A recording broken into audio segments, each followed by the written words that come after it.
Vigilar en estos momentos en el ámbito energético y lo hacemos con todo un experto como es Diego Mateos. Diego, muy buenas, ¿qué tal estás? Buenas tardes.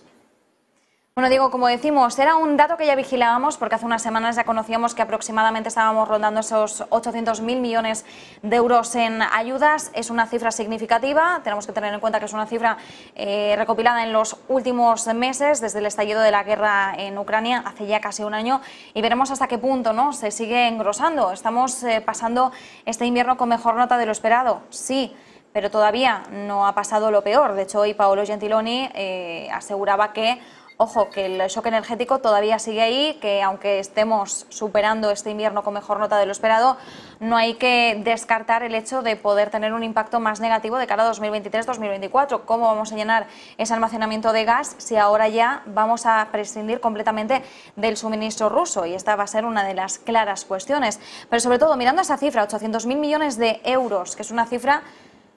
Bueno, son grandes números, eso ya es hablar de arena de otro costal, ¿no?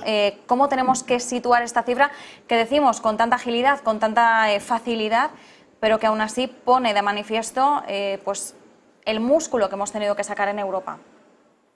Bueno, el que más músculo ha sacado ha sido Alemania, porque prácticamente el 40% de esa cifra corresponde a ayudas a los hogares y a la industria alemana. Y yo creo que lo peor ya lo hemos pasado, desde el momento en el que el gas está ya a unos precios, para que nos hagamos una idea, en agosto del año pasado estaba a 350 euros megavatio el TTF, hace 2 meses cotizaba a 150 y hoy cotiza a 50, su valor más bajo en las últimas 52 semanas. Y si miramos los futuros del gas, pues vemos que cotiza también en torno de 50 euros megavatio, lo que queda de 2023, el 2024, e incluso baja de 50 euros megavatio para el año 46.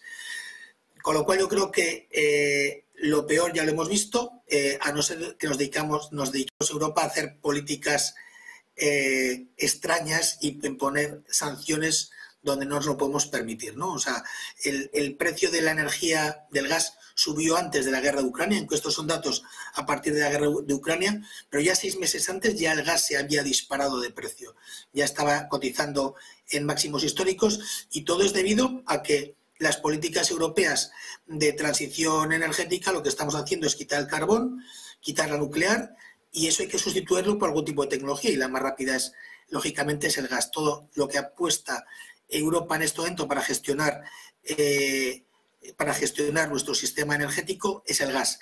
Mientras no haya un almacenamiento rentable, que a día de hoy no existe, pues dependemos total y exclusivamente del gas. Pero yo creo que lo peor ya lo hemos visto. El que haya una desaceleración económica en el futuro va a depender mucho. Esa desaceleración es la que va a marcar un poco los precios de la energía. Si es más fuerte de lo que esperamos, los precios bajarán más. Si no es tan fuerte, pues estarán estabilizados en torno a ese 40-50 euros megavatio.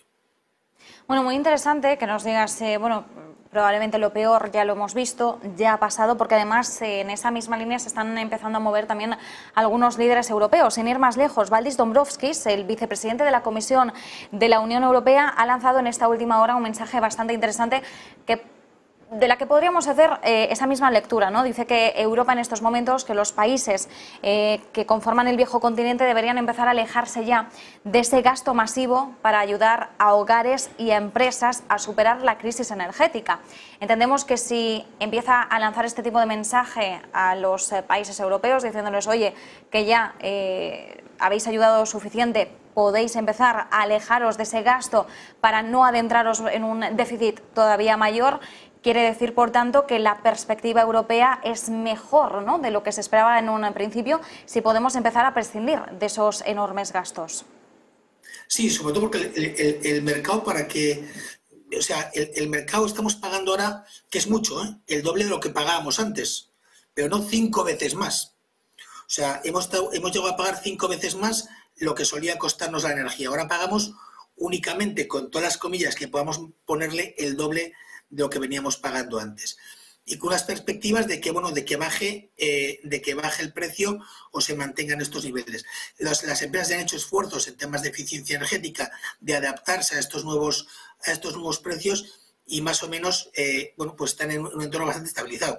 El problema que tenemos aquí es perder competitividad contra otros países como puede ser Estados Unidos, donde la energía sigue siendo barata comparado con Europa, y que encima Europa estamos comprándole toda la energía que hemos dejado de comprar a Rusia, se la estamos comprando a Estados Unidos. Es decir, Estados Unidos está siendo aquí el gran beneficiado de todo este problema.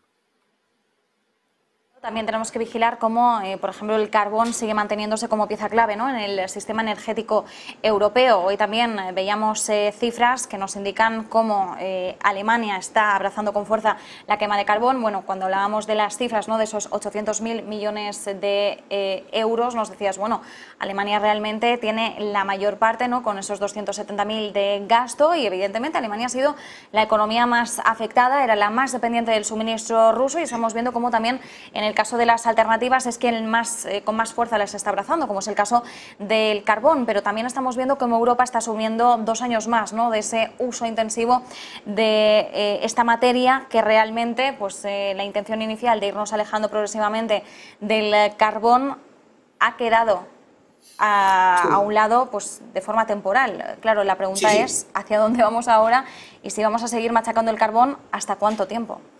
Claro, aquí lo difícil es conseguir el equilibrio. Está claro que si no utilizamos el carbón y seguimos dependiendo de un gas que no tenemos, vamos a acabar emitiendo cero en la atmósfera, porque vamos a tener que cerrar todas las industrias.